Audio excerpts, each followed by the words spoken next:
So today I'm going to teach you how to do a power snatch.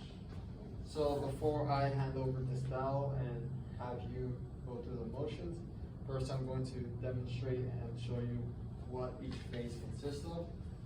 So first, going to do it without the dowel as well. We're going to measure how far your arms are supposed to be outside and grabbing the dowel. So one way to measure this is if you can turn that way for me.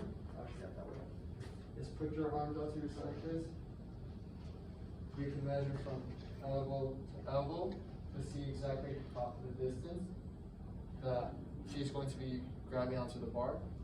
Or go ahead and extend like that from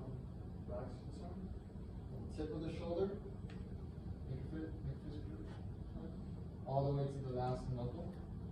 So once we determine that and you grab the dowel, shoulders, shoulder width apart or hip width apart in between, feet flat on the ground, toes pointed out a little bit. So you're going to go into sort of a deadlift position to make things easy and understandable. So you're going to hinge at the hip, now bend your knees, keep your back aligned, head keeping a straight look forward, never bend your back or hyperextend, just keep it neutral.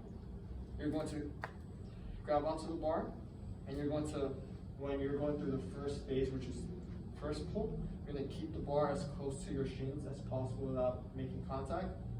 You're going to hinge or you're going to extend at the knees and at the hip. And right here, you're going into your transition phase. When you're at this point, you are going to start bending your elbows out and shrugging your shoulders up with your traps. You're going to then put your bar all the way behind you. So the weight of the bar over your head, arms and elbows straight the entire time. You're going to come to like a cork squat position and you're going to go up. And that's the catch part.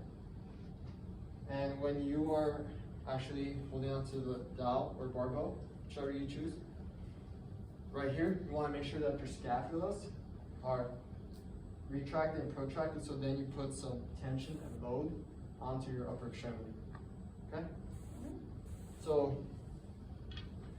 do you have a tape measure? In the classic store. Okay.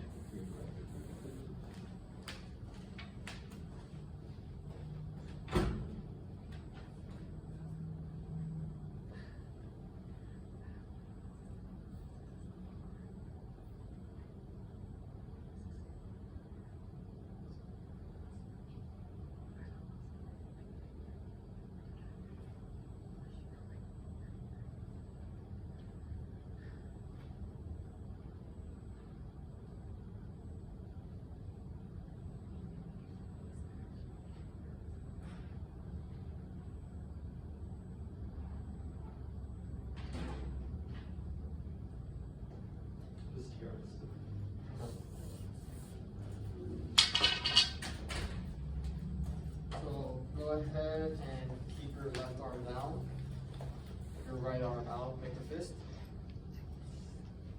So this is going to be a total distance of about the full, seems to be about 38 inches. So now we find like the center part of the barbell. Go ahead and put your hands on both ends.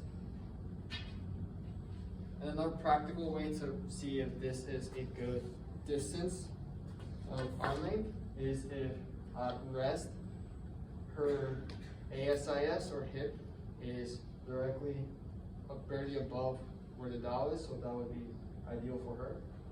So go ahead and assume the position, feet short, hip width apart, toes pointing a little bit out. And when you actually go into that extension, I forgot to say, it's called triple extension because you also want to go into plantar flexion when you're holding it up. Okay? So go down. with them. So go ahead, do the motion. Actually, put a little bit lower. There you go. So, up.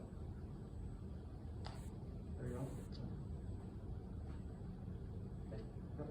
And so the major muscles that you would want to be targeting with this are your glutes are going to help with the hip extension, and also based on their anatomical location and structure, the hamstrings are also going to contribute to that hip extension.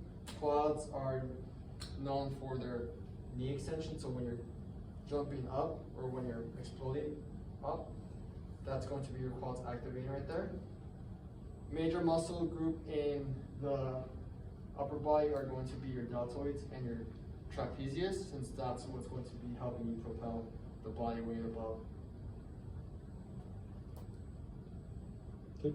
And for spotting, there is no real way that I could spot in this position because it is free weights and there's a possibility of if I try to interfere, she would possibly hurt herself or she could possibly hurt me. So it's best that I always maintain a safe distance away and just make sure I'm cueing her with what she may be doing right, what she may be doing wrong. Ideally for a novice athlete, it would be important to have them just go through the motion with this, with the dowels first, and then see if they can get the technique right or not. Because one important thing is if they don't have enough upper body strength, specifically at the traps, then they might not be able to hold the barbell directly above them, and the weight might collapse and they might hurt themselves. So it's important to have them progress through completing the proper snatch. Well done.